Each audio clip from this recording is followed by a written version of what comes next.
Então, hoje nós vamos para mais um episódio do nosso podcast, Radialis Talks, e eu tenho a satisfação de receber aqui o nosso colega e grande amigo, Dr. César Felipe, para falar sobre um tema muito importante, que é sobre os tumores do sistema nervoso central. Então, hoje a gente vai bater um papo aqui, falar um pouco dos desafios da profissão e dos desafios de manejar uma situação tão delicada como abordar um paciente com um tumor no sistema nervoso central. Dr. César Felipe é neurocirurgião da Santa Casa de Montes Claros, integra a nossa equipe multidisciplinar, tem especialização em neurocirurgia pela Santa Casa de Belo Horizonte, tem também em destaque no seu currículo uma pós-graduação em neuro-oncologia no Hospital Sírio-Libanês. Dr. César, é uma honra e uma grande alegria recebê-lo aqui e tê-lo como colega e poder contar com a sua competência e com a sua ajuda humana em todas as situações as mais desafiadoras aqui do nosso dia a dia. E é isso que você sempre faz, nos dá a sua ajuda, a sua competência técnica nas situações que a gente precisa aqui. Dr. César, eu queria muito que as pessoas soubessem entender de uma forma mais simples o que são os tumores do sistema nervoso central. O que é um tumor maligno do sistema nervoso central? O que é um tumor benigno? Qual a diferença entre eles? Explica para a gente o que é um tumor no sistema nervoso central.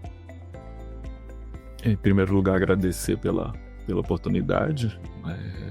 A gente está junto aqui na Radialis, né, desde 2012, né, antes da inauguração. A gente já estava planejando para começar a tratar os primeiros pacientes da radiocirurgia, né, um grande prazer.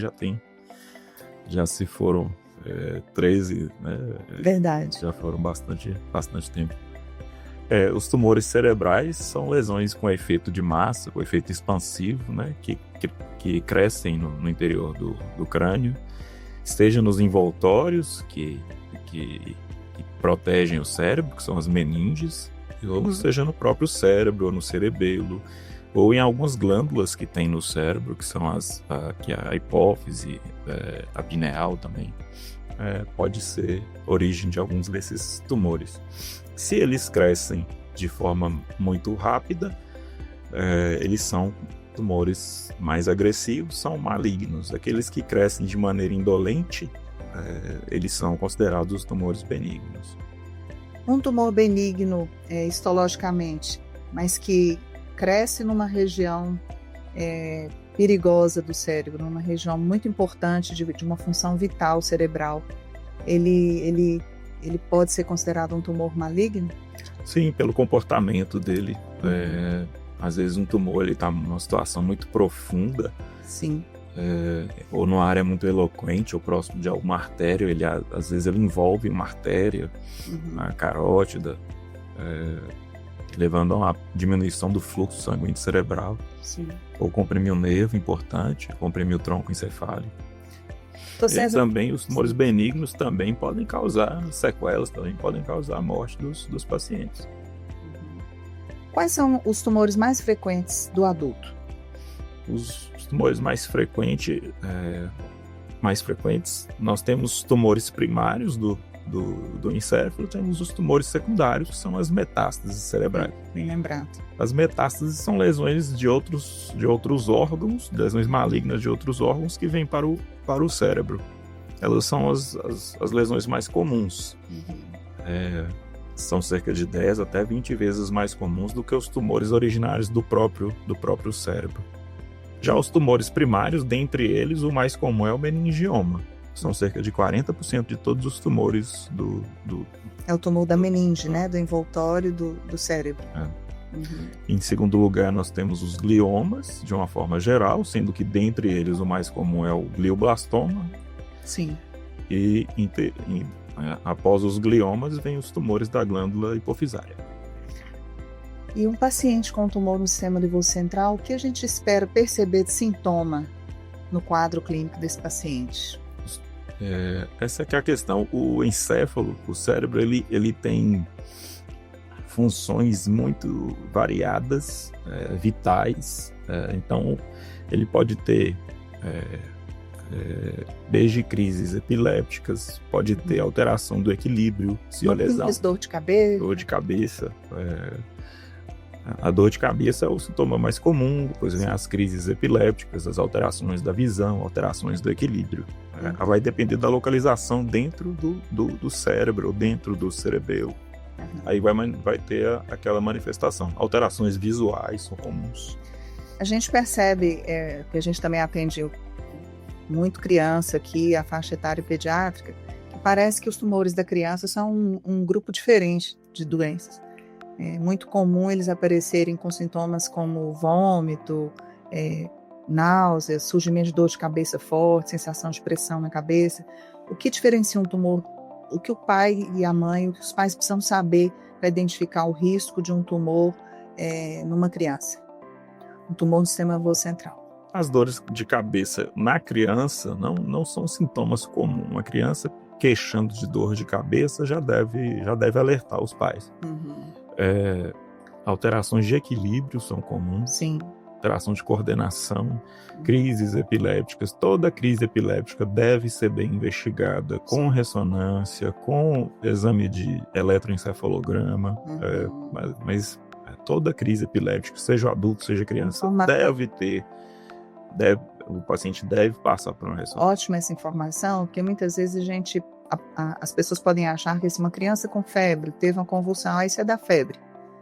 Então essa informação sua, ela traz uma importância, porque uma crise convulsiva, além dela ter uma cena muito, muito impactante, muito forte, é muito dramática, ela traz consigo aquele quadro forte ali para se ver, mas também pode ter um significado clínico, como, por exemplo, o achado de uma lesão expansiva cerebral.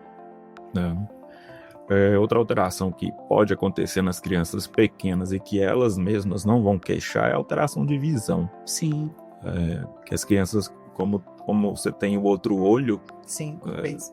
Compensa, e às vezes você tem que fazer um teste de vedar o olho daquela criancinha. Sim. O pai pode fazer isso, a mãe pode fazer isso, vedar o olho daquela criancinha, colocar um objeto para ela ver, para ela falar que objeto é aquele, que cor que é aquele objeto, e depois trocar o olho, trocar o objeto também, e pedir para a criança falar o que ela está vendo. Né? Uma criança que não está indo bem na escola, que vinha bem, mas desinteressou pela escola, começou a ter notas ruins, ou mesmo um quadro de desinteresse, pode alertar também para uma outra alteração mais séria? Sim. E outra coisa que pode acontecer, seja no adulto, seja na criança, é ganho de peso, perda de peso e alteração de comportamento. Como o que, por exemplo?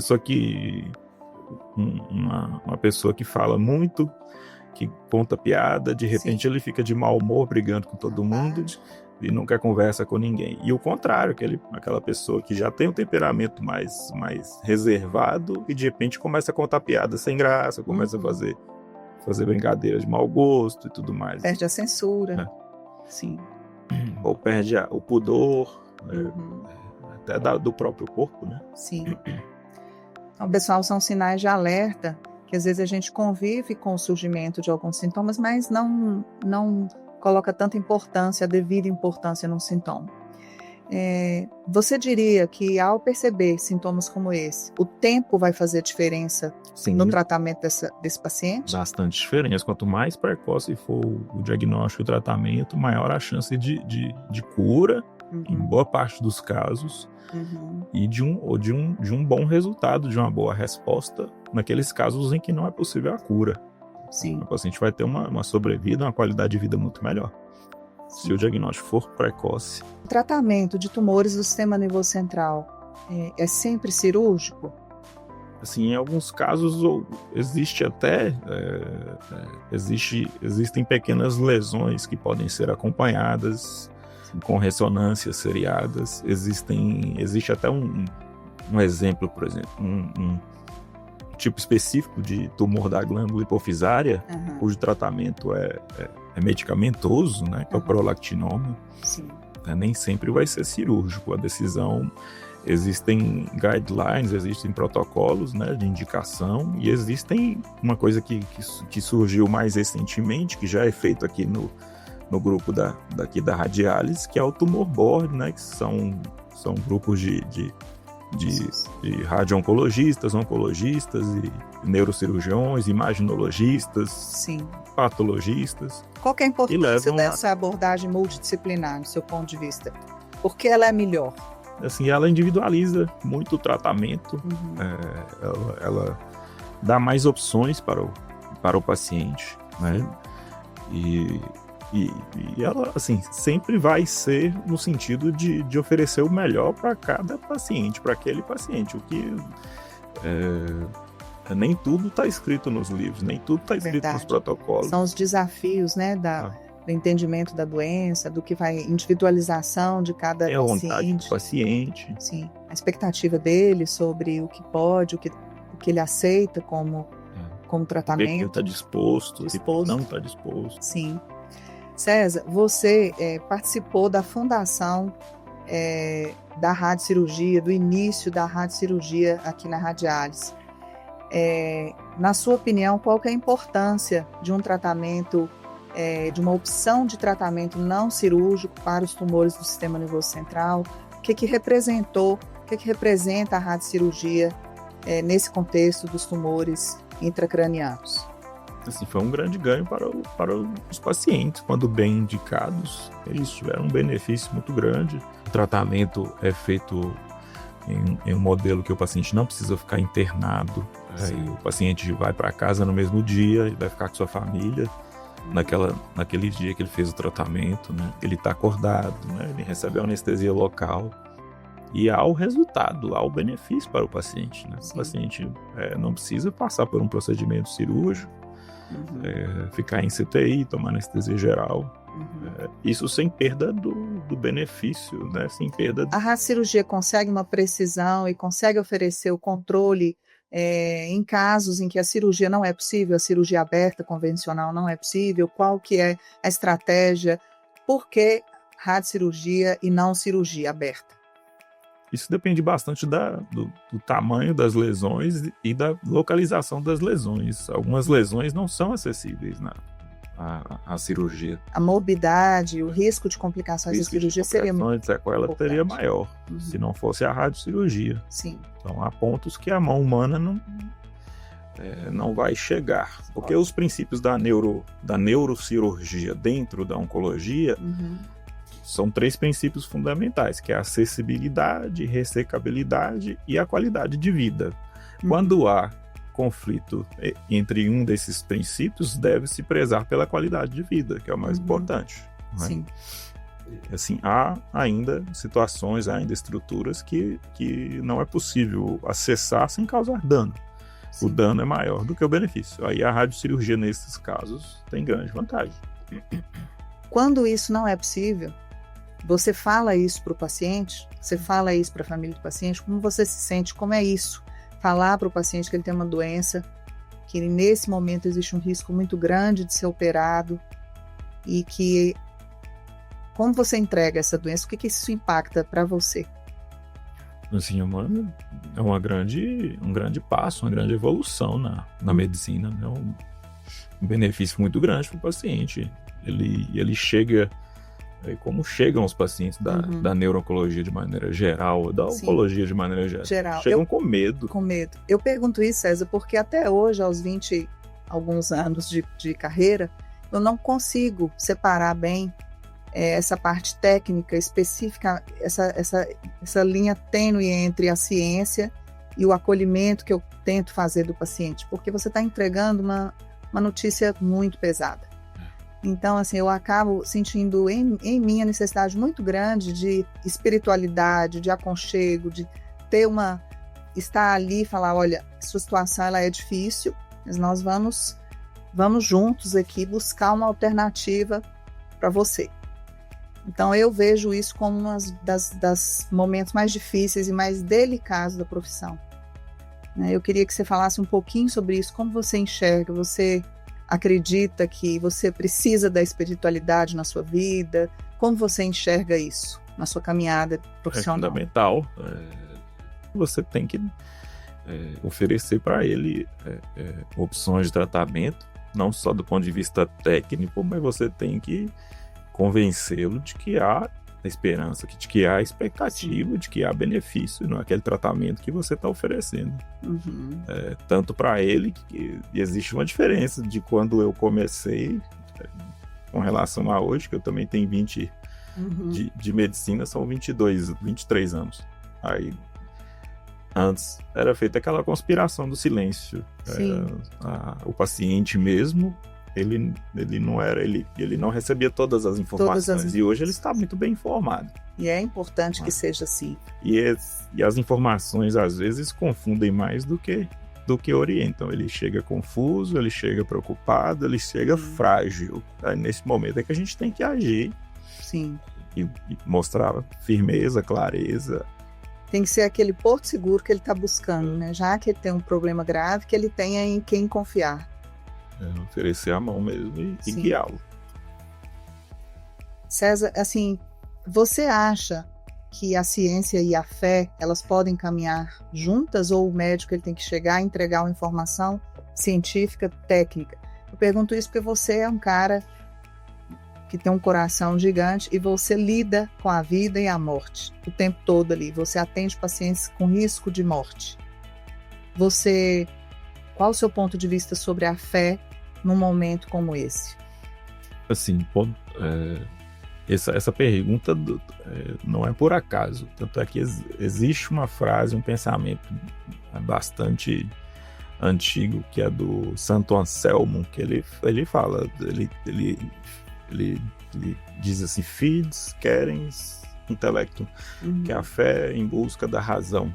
Sim. Então, você guiado pela fé, você vai buscar o entendimento, que seja da doença, que seja da ciência. Então, esse questionamento que você fez, ele já perdura séculos. E tem todo sentido, né? A fé cega, ela pode prejudicar. E já a fé associada ao estudo, ao conhecimento, ao aprimoramento, isso aí vai levar... Ciência, vai levar ao benefício, né? Em todas as áreas. Tanto do ponto de vista do trabalho, que seja científico, do ponto de vista pessoal. Eu já tive minha peregrinação pessoal na fé. Eu já me afastei da religião, já voltei para a religião, né? Sim. Assim, porque diante do sofrimento humano, às vezes a gente se espanta, a gente também sofre, e a gente quer buscar a resposta daquilo, né? E no final, assim, depois de rodar bastante, de caminhar bastante, eu percebi que quem estava certo era meu pai, que me levou para a igreja no domingo e me levou para o catecismo. A rezar. É isso aí. Eu tenho essa mesma visão, sabe, César, de que é impossível percorrer uma caminhada e estar ao lado de pessoas com doenças graves, ou mesmo enfrentar os problemas pessoais que cada um carrega, sem se conectar a uma não precisa ser religião, mas é importante a conexão com Deus. É a força, né? A força que nos mantém. César, eu queria, assim, só para reforçar o entendimento de que o diagnóstico de uma neoplasia no sistema nervoso central pode ser uma notícia devastadora, mas que os tratamentos cirúrgico, radiocirurgia, mesmo as drogas quimioterápicos, imunoterápicos, drogas-alvo, a medicina como um todo evoluiu muito. Então, na minha visão, hoje a medicina ela é completamente diferente do que era quando nós começamos aqui na oncologia. Há muito mais esperança, há muito mais opções de tratamento, como você disse, que devem ser compartilhadas com o paciente. Então, eu queria que você deixasse aqui para nós uma mensagem final da sua visão sobre como a medicina evoluiu, uma mensagem de como você enxerga essa evolução hoje, nos nossos dias de hoje. E muito obrigada pela presença sua no nosso time aqui, no nosso grupo, pelo seu esforço e por tudo que você tem feito pela neuro-oncologia aqui em Montes Claros. Muito obrigado pela oportunidade.